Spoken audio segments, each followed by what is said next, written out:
2020 선거혁명과 부정선거 저지에 관한 토론회 제2부를 시작하도록 하겠습니다. 1부에서 네 분의 발제에 이어서 두 분 우리 대표님 모시고 토론이 있겠습니다. 첫 번째 토론은 부정선거 진상규명연합회 김재용 대표님의 토론이 있겠습니다. 약 10분 정도 해주시면 감사하겠습니다. 네, 안녕하십니까. 저는 부정선거 진상규명연합회 이런 이제 단체명을 걸고 2017년도 5구 보궐대선의 그 무효소송을 다퉈왔습니다. 그리고 또 2018년도에는 6.13 지방선거 때 그 선관위로부터 또 고발을 당해서 또 형사사건을 가지고 또 재판을 한 최근까지 했습니다. 네, 직전까지도. 그런데 최근에 저는 이제 부정선거 진상규명연합회보다는 그 길거리에서 여론조사하는 길거리 미터, 자유의 창 김재용으로 더 많이 알려져 있습니다. 네, 반갑습니다.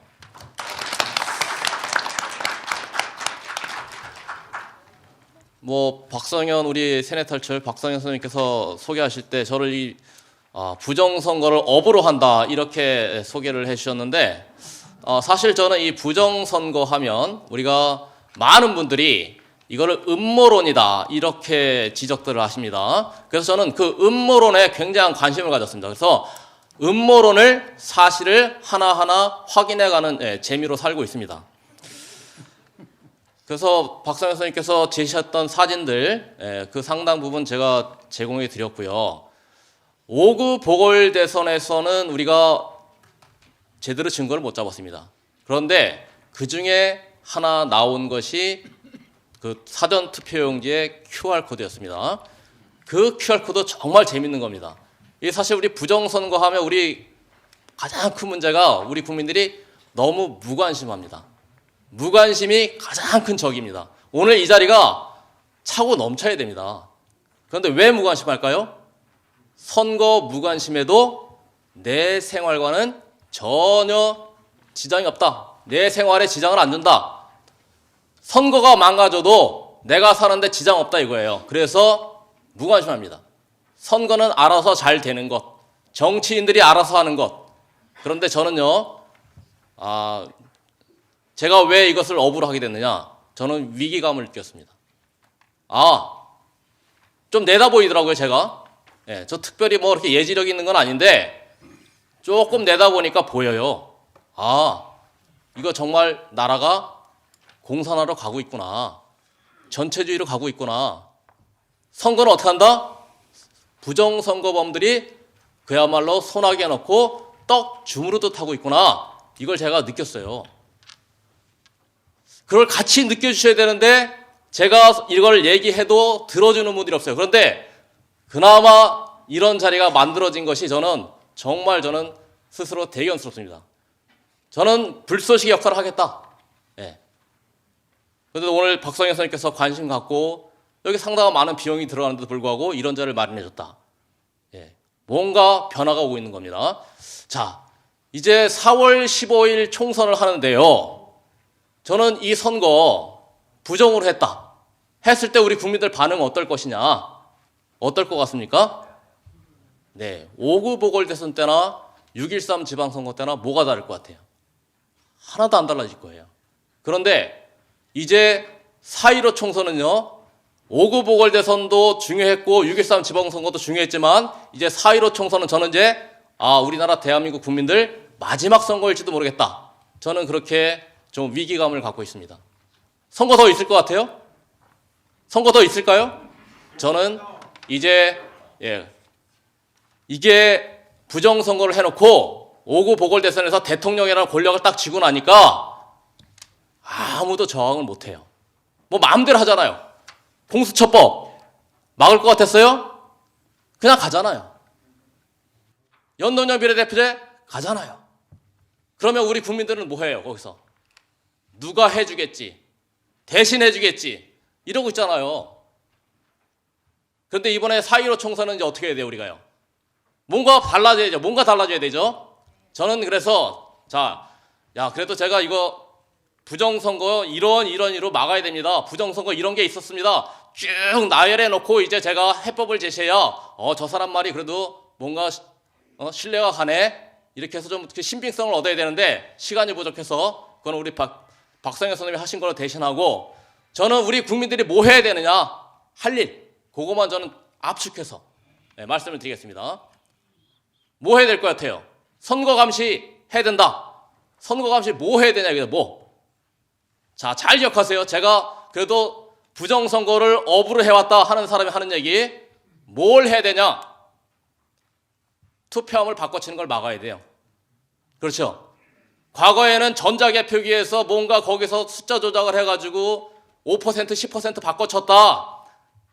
그러니까 전자개표기가 문제다. 저는 그것조차도 저는 이제 분탕으로 봤어요. 지금은 부정선거의 양상이 달라졌어요. 아예 어떻게 한다고요? 함을 바꿔치는 것 같아요. 함을. 그래서 이제 그 함을 바꿔치는 증거를 하나하나 잡아가고 있는 중인데 이번에 4.15 총선 때 하면 어떻게 해요? 제대로 잡아보고 싶어요. 그럼 어떻게 하면 돼요? 저는요 좀 제가 이상한 짓 좀 했어요. 6.13 지방선거 때. 그 투표하는 날 사전선거 하는 날 투표장에 가서 숫자 셌어요. 몇 명이 나오나. 그거 촬영하고 또 그 지지율 조작 출구조사 하는 거 있잖아요. 출구조사. 선거 투표 끝나자마자 후보별로 몇 퍼센트 예상된다 발표하는 거 그거 어떻게 합니까? 현장에서 설문지 가지고 조사한 거 그거 통계 내는 거잖아요. 그거 얼마나 할 것 같아요? 저는 그거 하나하나 확인하러 다녔어요. 6.13 지방선거 때. 한 분이 더 도와주셔서 한 분은 영등포, 저는 인천 계양구 다 돌아봤어요. 또 인천 부평구 돌았어요. 남동구 돌았어요. 그중에 딱 한 팀 만났어요. 한 팀. 근데 그 한 팀 가지고 각 후보별로 몇 퍼센트 나온다 이거 내는 거 그거 정확도 떨어진다고 저 봤거든요. 그렇다면 뭐야 이거? 우리 국민들에게는 그럴듯하게 막 언론 방송 통해 가지고 홍보해야 되는데 그게 사실은 뭐예요? 어쩌면 이거 조작일 수 있겠다. 아이디어를 얻었어요. 그리고 매주 문재인의 지지율을 조사해서 발표를 하잖아요. 그거 몇 퍼센트 1% 올랐다 내렸다에 목을 매잖아요. 그런데 그게 저는 뭐예요? 이것도 잘하면 어쩌면 조작일 수 있겠다. 자, 그럼 부정선거는 뭐예요? 투표함만 바꿔치는 부정선거가 그 영역이 거기 아니에요. 출구조사, 여론 일단 드루킹도 통해가지고 여론을 조작하잖아요. 댓글 조작하고 뭔가 지지력이 있는 것처럼. 그럼 뭐예요? 여론 조작, 이거 부정선거의 영역이에요. 출구조사 이거 했다고 발표하는 거 이것도 우리 국민들 착각을 일으키게 하는 거예요. 부정선거의 영역이에요. 그렇죠? 지지율 조사에서 발표하는 거 이것도 부정선거의 영역이에요. 이걸 다 해야 되는데 일단은 투표만 바꿔치는 거 그거 말씀드릴게요. 6.13 지방선거에서 제가 한 분한테 저도 이제 개표 참관인으로 들어가려고 했어요. 그랬더니 들어갈 수 있는 방법이 없어요. 막혀 있어요. 온라인으로 신청할 수밖에 없어요. 근데 안 열려요. 신청 창이. 그래서 할 수 없이 모 당의 개표 참관인으로 가시는 분한테 부탁을 했습니다. 투표함에 봉인지 사진 좀 찍어주세요. 이렇게 된 거예요. 사전투표함 한 선거관리위원회 개표장에 25개의 사전선거가 있는데 사전선거 이틀 하잖아요. 저는 그 둘 중에 하나를 건드릴지 모르겠다. 건드린다면 반드시 뭘 해야 되냐? 봉인지를 건드려야 된다. 그렇죠?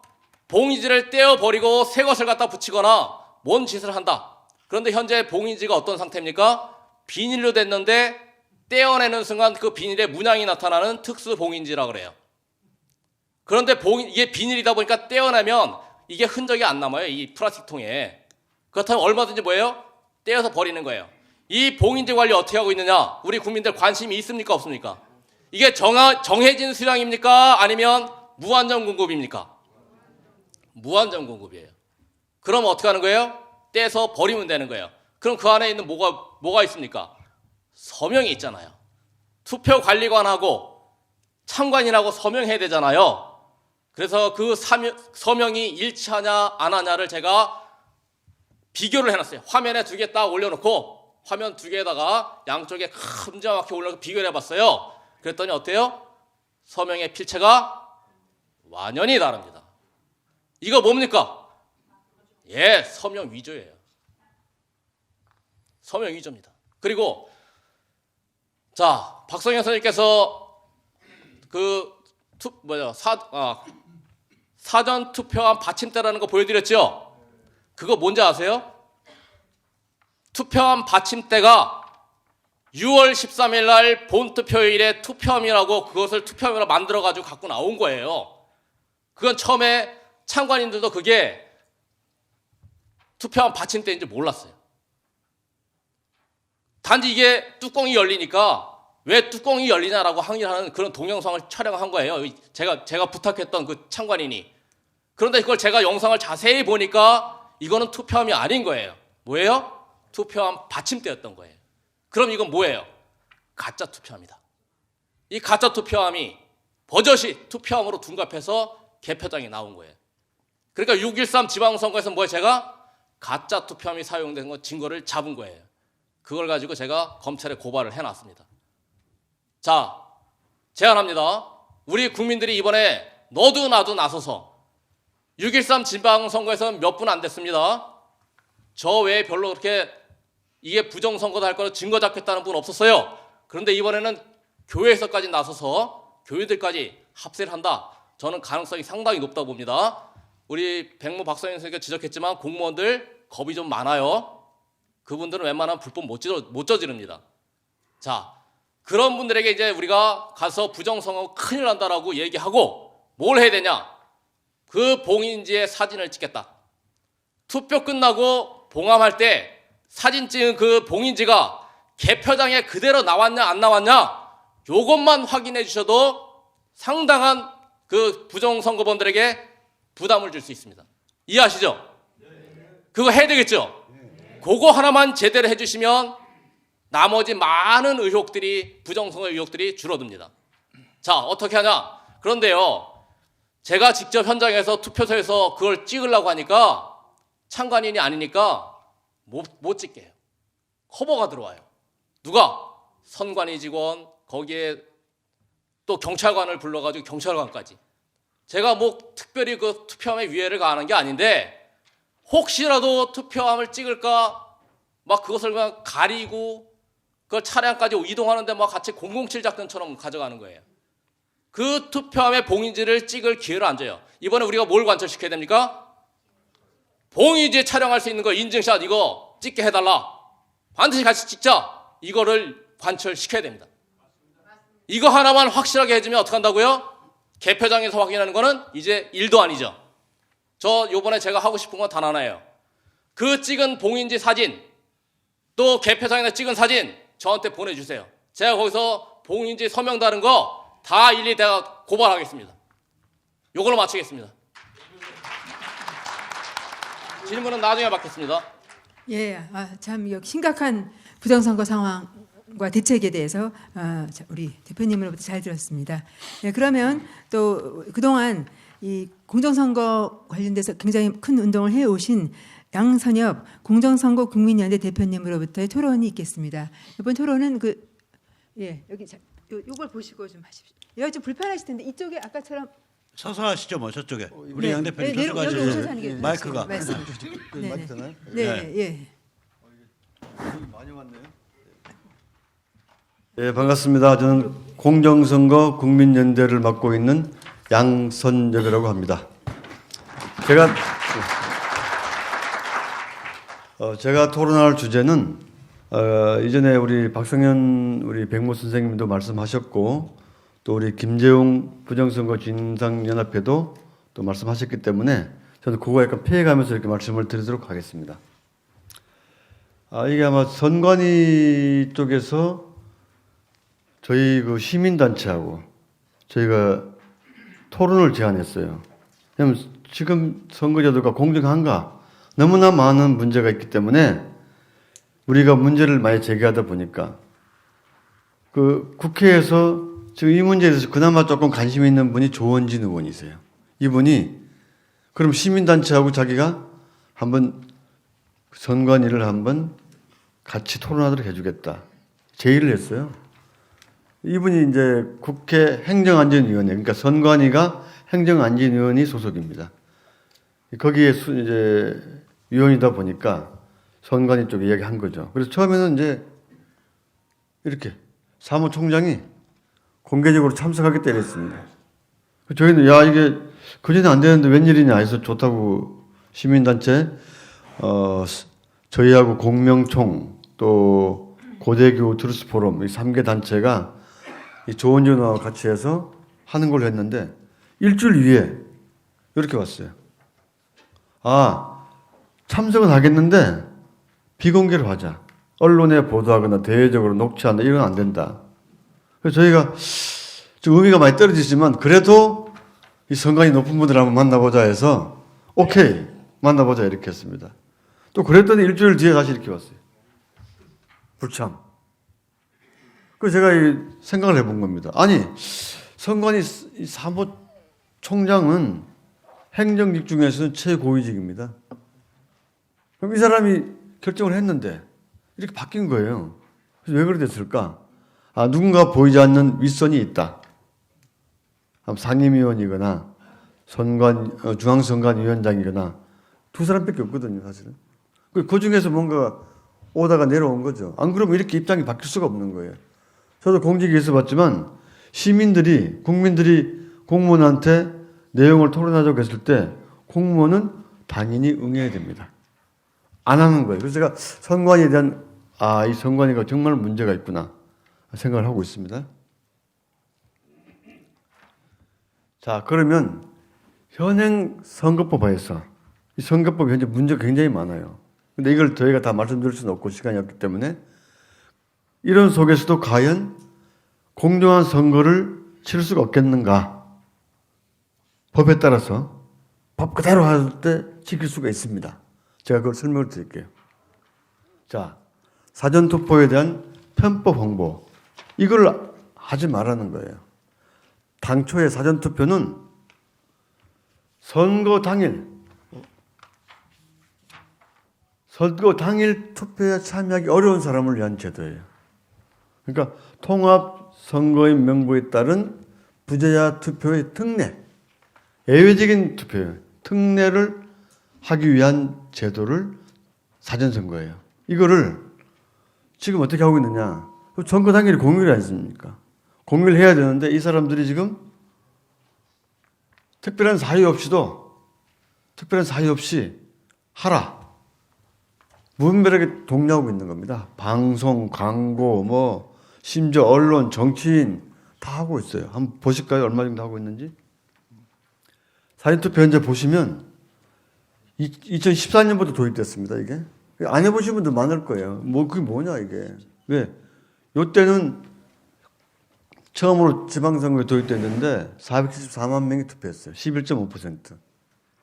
이게 2016년 5구 대선 때 1100만 명, 633만 명이 증가했어요. 그럼 갑자기 특별한 사유가 생긴 건가요? 특별한 사유가 생겼을까요? 아니죠. 놀러 간 겁니다. 놀러 가려고.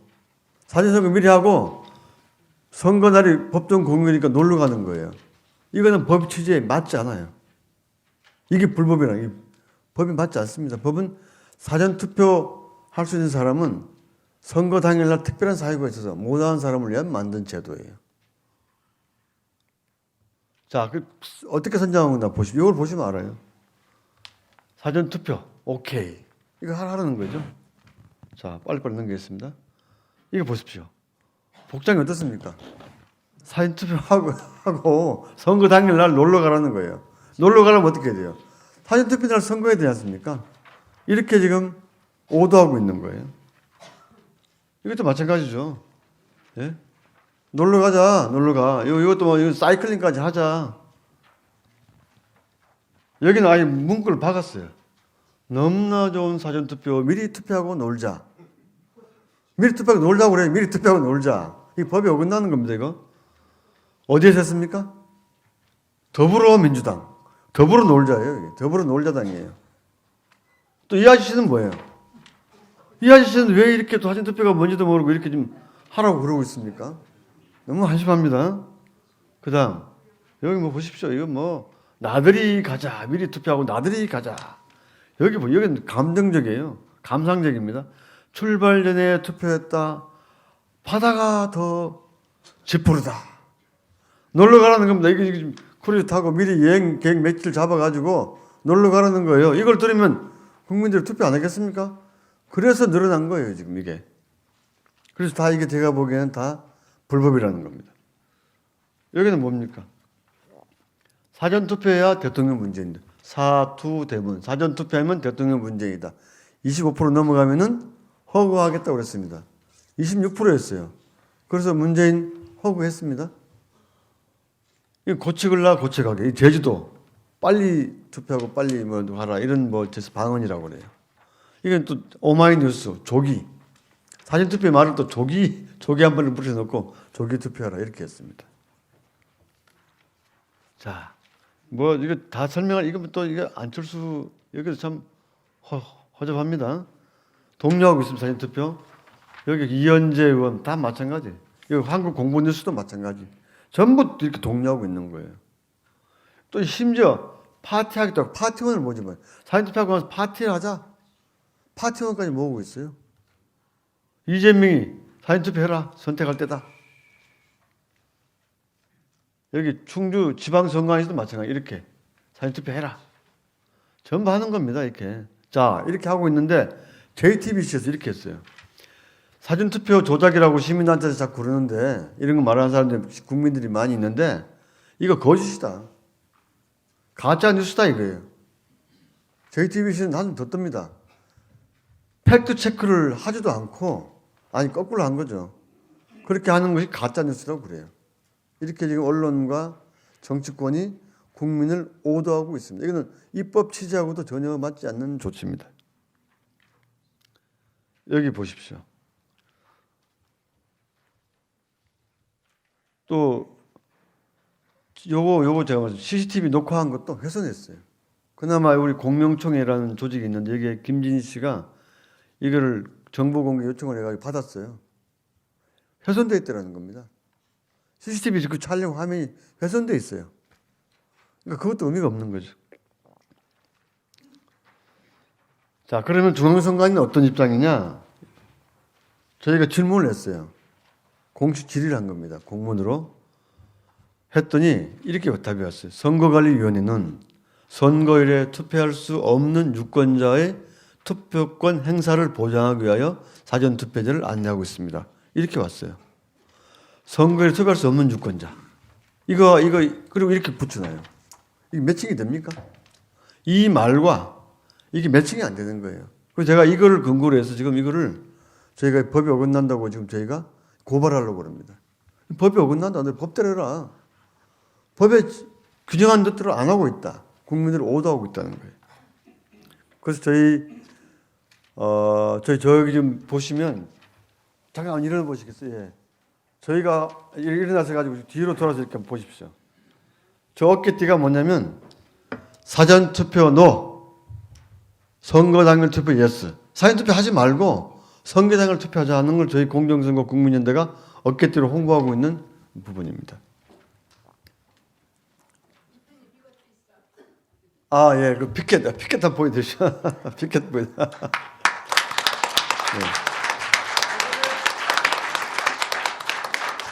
저희는 사전투표 노라는 운동을 뭐냐면 국민 불복종이라는 운동이라고 합니다.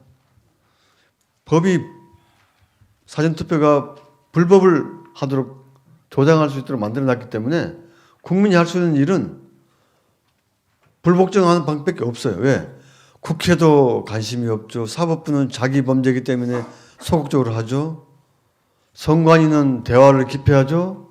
언론은 그냥 전혀 뭐 오도하고 있죠. 국민이 말할 수 있는 건 없잖아요. 그래서 저렇게 하는 겁니다. 저희는 사전투표 하지 말자. 실제로 저기 성공한 사례가 있어요. 통영에 경남 통영에 최막이라는 우리 그 공정위원회 통영위원장이 계신데 아주머니예요. 그분이 보궐선거 때 통영 고성에서 보궐선거 때 저걸 외쳤어요. 그랬더니 그 선거구에서 당초에 사전투표 했던 인원에 590명인가 있었는데 9명인가로 줄었어요. 98%가 줄어버린 거예요. 우리 국민이 이거 소문난 거 알면 하겠습니까? 안 합니다. 그래서 저희는 이거 하자는 거예요. 왜? 이걸 줄이면 조작할 수 있는 범위 확 줄어든다. 이게 가장 중요하다. 이게 바로 국민 불복종이다. 제가 이걸 주장하고 있는 겁니다. 그 다음에 약간 이제 우리 김재용 우리 위원장께서 말씀하셨는데 투표한 봉인 문제입니다. 약간 이제 물론 이제 투표한 봉인한 부분 사진으로 찍는 것도 방법이에요. 근데 저희는 현행 법에 봉인지라고 돼 있어. 봉인지. 봉인지로 돼. 봉인지가 뭡니까? 지자가 종이죠. 옛날에는 이게 과거에는 종이였습니다. 근데 언제 이게 바뀌었을까요? 플라스틱 투표함으로 바뀌면서 잘 안 붙는다는 핑계를 대가지고 비닐을 바꾼 거예요. 근데 그러면 종인 지라고 되어 있기 때문에 지와 유사한 수준의 보안을 갖추는 게 있습니다. 비닐이라도. 그게 뭐냐면 바로 파쇄형 보안 레벨입니다. 파쇄형. 요거 붙이다가 떼면 이렇게 찢어져 버려요. 남아있기 때문에 이거 붙어있기 때문에 이거 떼기가 힘들어요. 저희가 직접 동영상 제작한 것도 있어요, 이게. 그럼 이거 붙여. 봉인지를 이거로 붙여라. 현재 법상으로 봉인지라고 되어 있지 않느냐, 종이에 가까운. 그러니까 이거 붙여라는 거예요. 왜 이거에서 뗐다 붙였다 할 수 있게 이렇게 하느냐. 봉인지 파쇄형 이걸 쓰자. 이걸 저희가 요청을 했습니다. 반응이 없어요. 예, 반응이 당연히 없겠죠. 이거 하면 할 수가 없는데 반응이 없어요. 묵묵부답입니다. 이게 이제 이건 아이고 이거 너무 길어지는데. 예. 그 화면이 있는데 그건 너무 길어지기 때문에 제가 생략했습니다. 예. 그 다음에 사전투표한 감시 CCTV가 있습니다. 이게 어디에 있냐면은 중앙선관위 상황실에 있어요. 법적인 근거가 있는 건 아닙니다. 근데 설치되어 있어요. 무슨 근거가 있습니까? 국민의 세금을 했잖아요. 국민의 세금으로 CCTV에 설치한 겁니다. 자, 그러면 어떻게 해야 되겠습니까? 이거를 국민에게 공개하라. 저희 요구하는 게 이거예요. 국민에게 공개해라. 요청했습니다. 선관위가 어떻게 했을 것 같아요? 공무원이 다 보고 있다. 공무원이 다 보고 있는데 너희들 벌써 뭐하냐? 정 보고 싶다면 해당되는 그 부분에 어느 부분 신청하면 정보 공개 요청하면 그 부분은 보여줄 수 있다. 이게 답변이에요. 법이 어긋나는 거죠. 이건 사실 이건 국민의 세금으로 만든 CCTV를 국민이 볼 수 있어야 되죠. 이 부분을 볼 수만 있다면 저희가 구태여 투표한 감식하러 안 지켜도 돼요. 선관위가 이렇습니다. 이거는 뭐 사전투표가 왜 문제인지에 대해서 아까 우리 백모 선생님께서 말씀하셨기 때문에 제가 이건 생략하겠습니다. 중복되는 부분이 있기 때문에. 자, 그래서 저희는 3단계를 주장합니다. 공정선거 국민연대가 주장하는 이걸 어떻게 이걸 다시 국민 주권을 찾겠나. 도입 과정도 저희가 아까 백모 선생님께서 말씀하셨는데 6단계를 거쳐서 도입했어요. 이 법을 2012년부터 13년간에 1년 약간 넘게 이렇게 해서 고친 겁니다. 이 부분은 이거 설명하려면 좀 시간이 깁니다. 그렇지만 어쨌든 그렇게 해서 한 번에 이루어진 게 아니고 1단계, 2단계, 3단계, 4단계, 5단계, 6단계. 제일 역할을 많이 한 사람이 3단계 이찬열, 5단계 이찬열입니다. 주범이에요, 주범. 이 법을 만든 주범입니다. 이 사람이 뭘 했냐면 부재자 신고 없이 하도록 했어요. 신고가 없어요. 어떻게 신고 없이 이게 선거를 합니까? 그 일반 선거하고 똑같은 거잖아요. 그 다음에 또 5단계 가서는 효성용 봉투도 없애버리고 바코드를 도입했어요. 이게 이찬열이가 한 짓이에요. 이찬열이가. 그리고 이 바코드 여기까지는 법에 보면 바코드라고 되어 있어요. 근데 아까 여러분 투표용지에 QR코드라고 되어 있잖아요. 법에는 바코드라고 되어 있어요. QR코드로 갔습니다. 그거는 중앙선관위가 한 겁니다. 중앙선관위의 불법이에요. 법에 근거가 없습니다. 그래서 중앙선관위를 의심할 수밖에 없어요. 그리고 이제 이런 걸 통해서 마지막에 공직선거법 전체를 다 묶어서 김태환 당시 안전행정위원장이 이 사람 들러리만 쓴 것 같아요. 한국당이죠, 이분. 이렇게 된 겁니다. 사전투표법은 아까 말씀드렸다시피 이렇게 이제 누가 방치하느냐, 국회, 사법부, 행정부, 언론 다 이런 식으로 다 안 하기 때문에 우리는 불복종 가야 된다 이 이야기고요.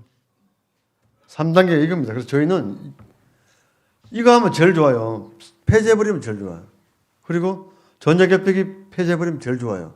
부정 요소가 없죠. 이거 하자는 거예요. 근데 이걸 하면은 지금 정치권도 이해도 안 하고 있고 국민도 다 이해를 못 하고 있는데 이거 되겠습니까? 안 되는 거예요. 지금은 당장. 그래서 저희가 이걸 바로 갈 수가 없으니 먼저 이거부터 하자. 1단계. 우선 당장 조작을 막자 하는 게 바로 사전투표 노 하지 말고 선거 당일 투표하자. 그리고 사전투표함을 감시하자. 저희는 이것만 지금 하고 있습니다. 우선 조작을 막은 다음에 그 다음에 2단계로 이거에 대해서 진상조사하자. 진상조사 특별법을 만들어서 제3의 독립된 기관에서 진상을 조사해서 밝히자. 그러면 대부분이 다 아마 사실로 규명될 겁니다. 그걸 사실되면 국민이 가만히 있겠습니까? 정치인도 할 말이 없겠죠. 그렇게 됐을 때 공직선거법이 비로소 개정이 가능할 것이다. 이 3단계를 거쳐가자. 저희는 그렇게 지금 주장을 하고 있습니다. 아까 성공사례는 바로 그 통영국어. 아까 그 부분이에요. 이미 성공했어요. 그러니까 우리가 지금 당장 이것만 해도 성공할 수 있습니다. 이거 가장 중요해요. 조작할 수 있는 범위를 줄이는 거죠. 1100만이 사전투표 하는데 한 200만, 300만 밖에 안 했다. 조작할 수 있는 범위 확 줄어드는 거예요. 그런데 왜 저희가 했던 이제 여러 가지 그동안 홍보물이었습니다. 이 부분은. 근데 왜 감시 활동을 해야 되느냐? 사전투표를 하고 나서 투표함에다가 추가로 투표할 수 있습니다. 집어넣어도 검증이 안 된 투표가 사전투표입니다. 추가로 집어넣어요. 저는 보지도 못했는데 화면을 보니까 집어넣었구나 하는 화면들이 있어요. 그래서 저희가 이걸 하기 위해서 각 선거구별로 20명만 있으면 된다. 좀 힘들기는 힘들지만 많이 모으기 쉽지 않게 20명만 모으자. 그래서 해봤더니 253개국에 5,000명. 저희가 현재 추진한 것 중에서 253개 중에서 한 100개 정도 했어요. 왜 200개만 하느냐? 저희 지지율이 많이 차이 나면 조작할 수가 없어요. 지난번에 창원 성산하고 통영 고성 대부분의 국민들이 창원 쪽만 좀 의심을 하고 있어요. 통계를 보면은 두 쪽 다 부정 조작했습니다. 근데 창원은 워낙 차이가 적기 때문에 뒤집어진 거예요. 통영 고성은 차이가 많기 때문에 뒤집어지지 않은 거예요. 그 나중에 제가 또 설명을 해드리겠습니다. 그 부분은. 그래서 저희가 100군데만 하면 우선 좋다 해서 했는데 나머지 100군데 저희가 지금 계속 하고 있어요. 근데 마침 우리 백모의 우리 박성현 선생님께서 이선본 같이 하자. 공인성 감사단 같이 하자고 그래서 저희가 같이 연대하는 걸로 저희가 같이 합의를 했습니다. 연대해서 같이 지키자. 그렇게 할 겁니다. 그리고 그뿐만 아니라 자유민주시민연대 자시연이라고 있습니다. 여기 천만년 서명팀 어딘지 아시죠? 정강훈 목사팀 여기 전국적으로 돼 있지 않습니까? 고교연합 나라 지킴이 고교연합 가장 지금 광화문에서 방대한 세력입니다. 해병대 전우연맹 제가 해병대 장교 출신입니다. 해병대가 시큐리티 안전 문제 책임지겠다는 거예요. 이렇게 해주겠다는 겁니다. 여기 뭐 자유대한연대, 공군학사, 구국동지에 많은 시민들이 동참해서 이번에는 하나가 되어서 같이 지키자. 그러면 조작할 수 없다. 국민이 우선 투표 많이 안 하고, 사전투표 안 하고, 그죠? 예.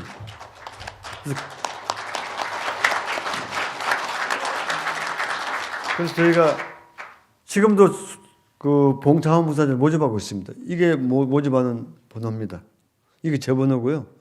이게 사무총장 번호입니다.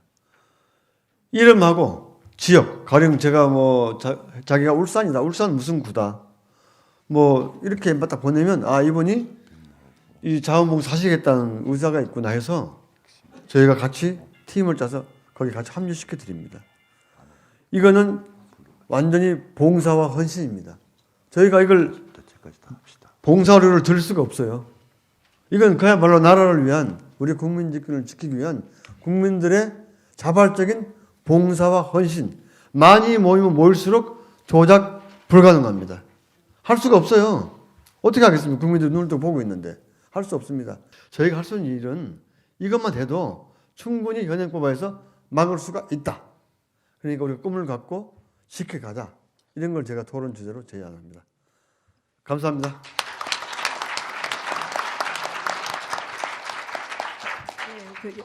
양산혁 대표님 다시 한번 감사드립니다. 그동안 애써주셨고 앞으로도 부탁을 드리겠습니다.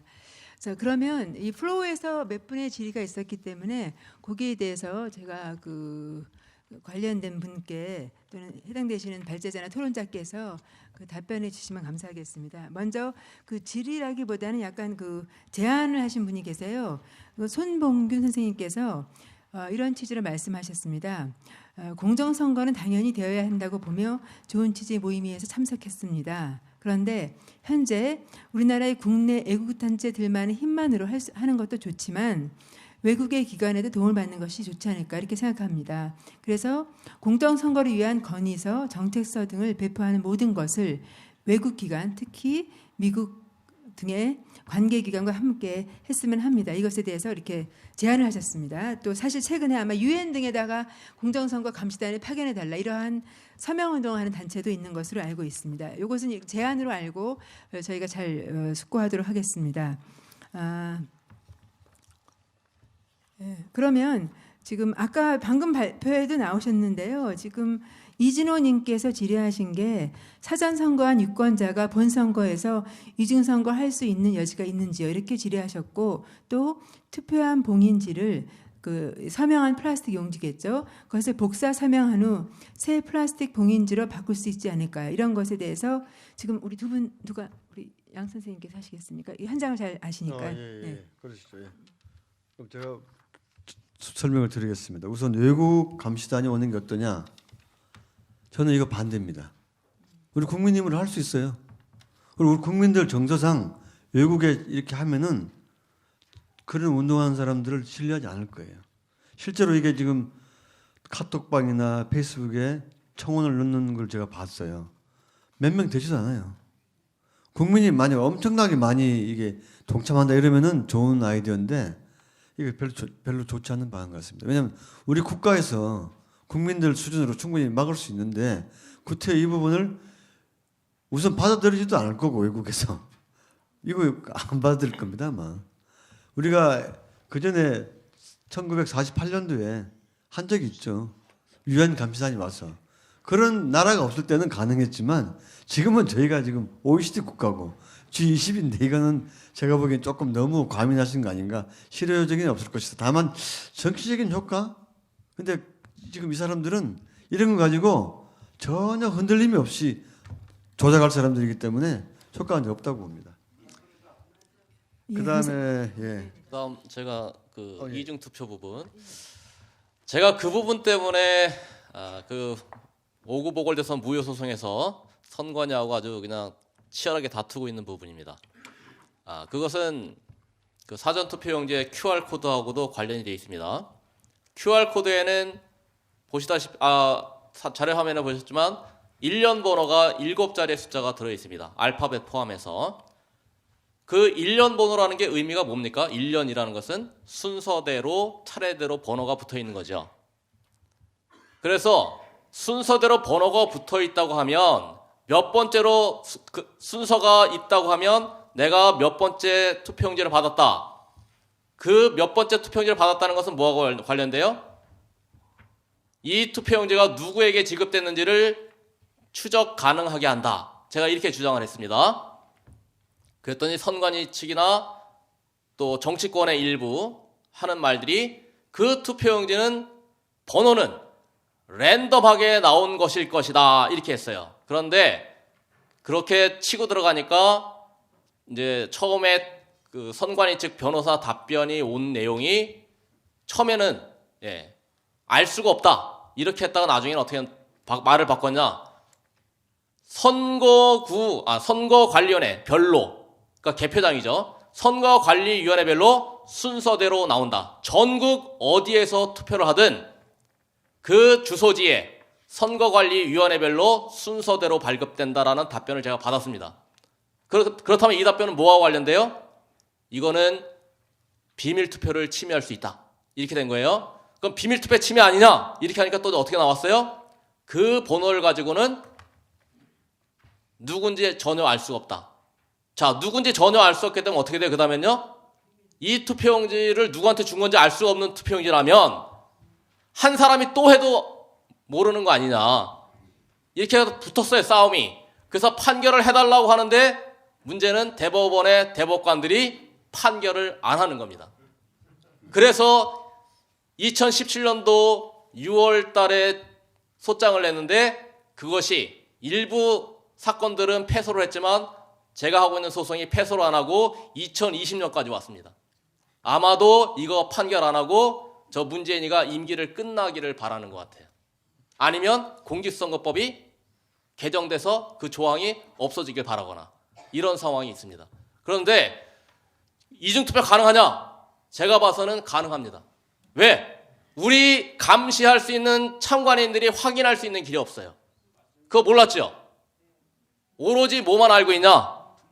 선거관리위원회의 서버에서만 알 수 있는 거예요. 서버에서만. 사전선거를 몇 명이 투표했는지, 누가 했는지 그 통계를 선관위의 서버만 알아요.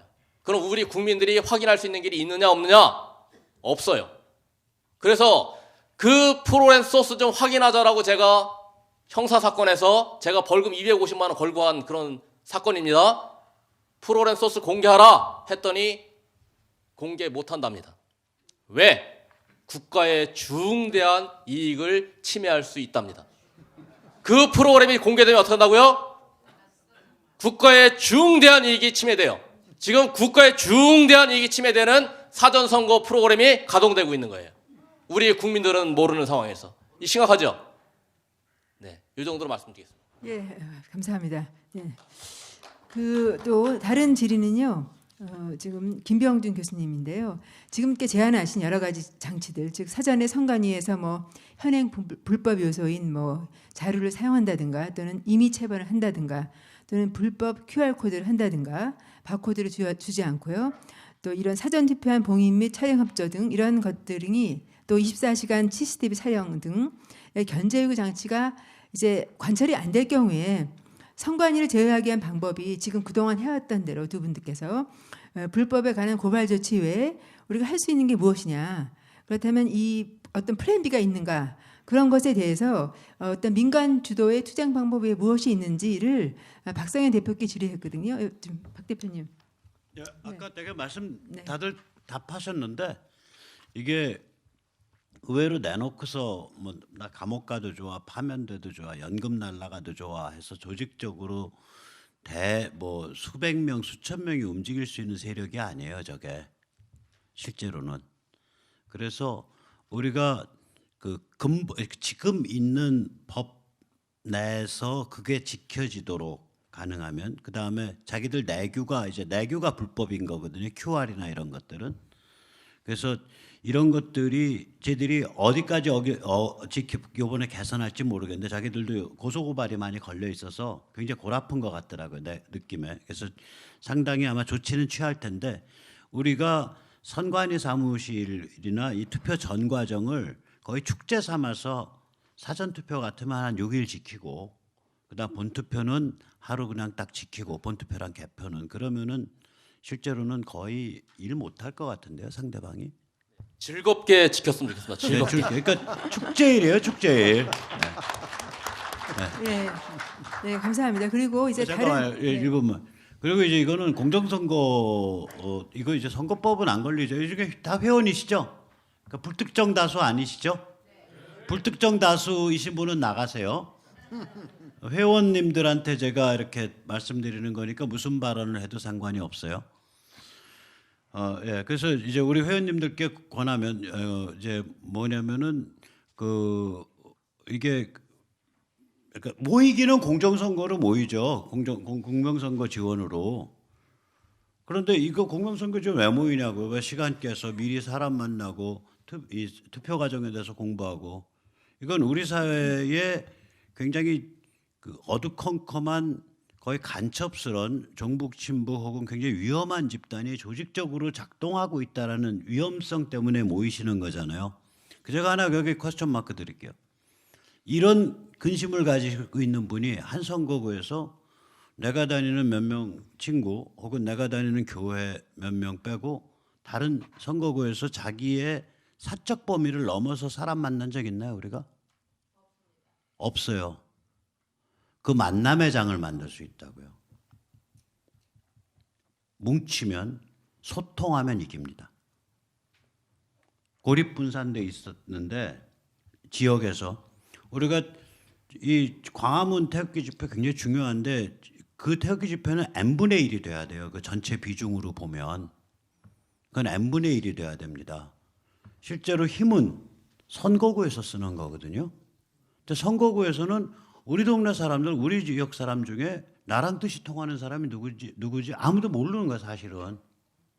그래서 이번 이 공명선거 캠페인을 우리 같은 자유시민들이 동료 자유시민을 동네에서 식별하고 사귀는 그 만남의 장으로 우리가 이번에 이걸 개발해야 돼요. 예. 그러면 한편으로는 우리 파워가 굉장히 강해질 거예요. 선거도 많이 이기게 될 거고. 그 다음에 다른 한편으로는 표도 지켜낼 수 있고. 예. 네, 감사합니다. 그리고 이제 지리자 성함이 없는데요. 그 좀 더 전반적으로 자유보수를 위한 공동 정책 방향에 대한 어떤 논의가 없는지 그런 질의였는데요. 그리고 또 마지막으로는 박지훈님이 여기에 젊은 사람이 없습니까? 이런 질의였습니다. 혹시 그 두 분 우리 이호선 교수님이나 조 교수님께서 말씀하시죠. 오늘 저기 오전에 사실은 뭐 이제 선거 프레임 혹은 교수들 전체 한국 정치에 대한 프레임을 그 보수 진보 여야 뭐 이러면서 이념적인 상대적인 포지션에 의해서 싸우는 거다라고 이렇게 우리가 속아왔어요.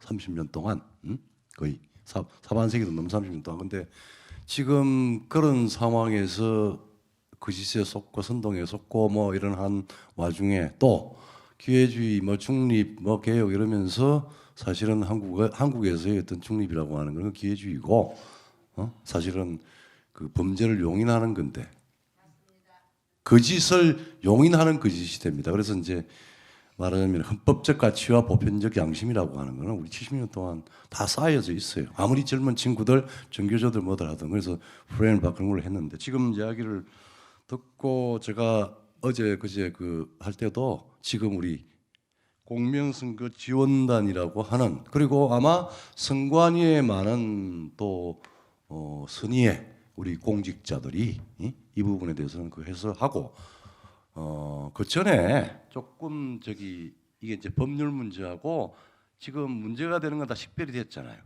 그래서 이거를 국민선거 지원단이라고 하는 게 아니고 시민단체나 정치나 해가지고 오늘도 내가 누구 뭐 국회의원 2명한테 그 이야기를 했어요. 이거 이제 불출마하기로 결심하고 이랬으니까 당에서 공식적으로 자료를 요청을 해서 그 내규 말하자면은 이 시민단체가 아무리 해도 안 됩니다. 그래서 헌법기관인 국회의원도 꼭 뭐 야당만 하라는 게 아니고 그렇게 해서 좀 요청을 해가지고 지금 그 내규에 대한 부분을 일단 실체적으로 파악을 하고 있든 없든 혹은 급히 만들든 간에 그 내규를 넣어놓고 그 다음에 공적 당사자인 정치권도 이 문제에 대해서 싸우도록 가이드를 해줘야 돼요. 머리 안 돌아갑니다. 그래서 우리 또 천재 박성현 대표께서 좀 가이드를 해주시고 그다음에 우리 같은 아까 지금 두 분 우리 둘 다 정규모의 공동 대표거든요. 그래서 따로 공명선거 지원단이 아니라 이 선거 문제에 대한 가장 핵심적인 요소가 뭔지를 어때 박성현 대표를 초청을 해서 다시 한번 우리 정규모에서 이걸 한번 하겠습니다. 그리고 6,000명 교수들 중에서 최소한 1,000명은 왔다 갔다 거기에 같이 움직일 수 있도록 제가 최선을 다해서 설득을 해보겠습니다. 네. 이현상 교수님 부탁드립니다. 이 자리에 청년들이 안 보인다라고 하는 것은 정말 뼈아픈 그 얘기입니다. 그런데 오전에 저희가 국회 갔을 때는 또 그 자리에 청년들, 대학생들 많이 있었습니다. 젊은이들에게서 희망을 받고요. 그래서 아까 제가 말씀드린 것 중에 하나가 자유시민들이 공간을 갖고 활동할 수 있는 그런 현실적인 예컨대 비례정당이 만들어진다면 거기에 있는 보좌관, 비서관 이 모두는 사실은 우리가 청년들로 채워야 됩니다. 그들이 거기서 훈련받고 그들이 다음 세대의 정치가들이 되고 하는 이렇게 해야 우리가 나무를 심고 가꾸고 미래를 바라볼 수 있는 것입니다. 이렇게 진실의 그릇을 만들어 놓으면 청년들은 오게 돼 있습니다. 그렇게 비관적으로 보실 필요 없을 것 같습니다. 감사합니다.